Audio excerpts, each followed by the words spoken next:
ሁላችንን እየሸኘን ሁላችንም እችን ዱንያ እንለቃለን። ምሽኑ ለአኺራ የሚለፋ ምሽኑ ለቀብር የሚለፋ ለዱንያ ብዙም ጨርቅ መጣል አያስፈልግም። ለአኺራችን እንልፋ። ብልህ ሰው ብሎ ማለት ዱንያ በዚህ ጋር ነች ሩጥና አባራት ሚልክ አይደለም።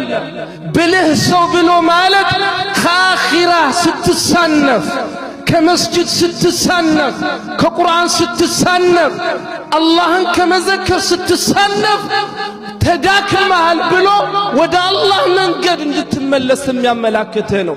ያ ነው ጓደኛ፣ ያ ነው እውነተኛ መሪ፣ ያ ነው እውነተኛ ወዳጅ። አይምሰል ዛሬ በዱንያ ይሄ ነው በሩ ይሄ ነው በመሽቀዳደሚያ ብሎ እንድትሽቀዳደም የሚያሳይክ አይደለም። ምክር አትውሰድ ማለት አይደለም። መልካም አትማር ማለት አይደለም። ላኪን ለዱንያ እንደለፋ ነው ለአኺራ ምንልፋ። እኔ ጮታ አንድ ቀን ሊስማማችሁ ይችላል። ዛሬ እንደምንም ዋጡት። ሁላችንም አንድ ቀን አንዳችንን እየሸኘን ሁላችን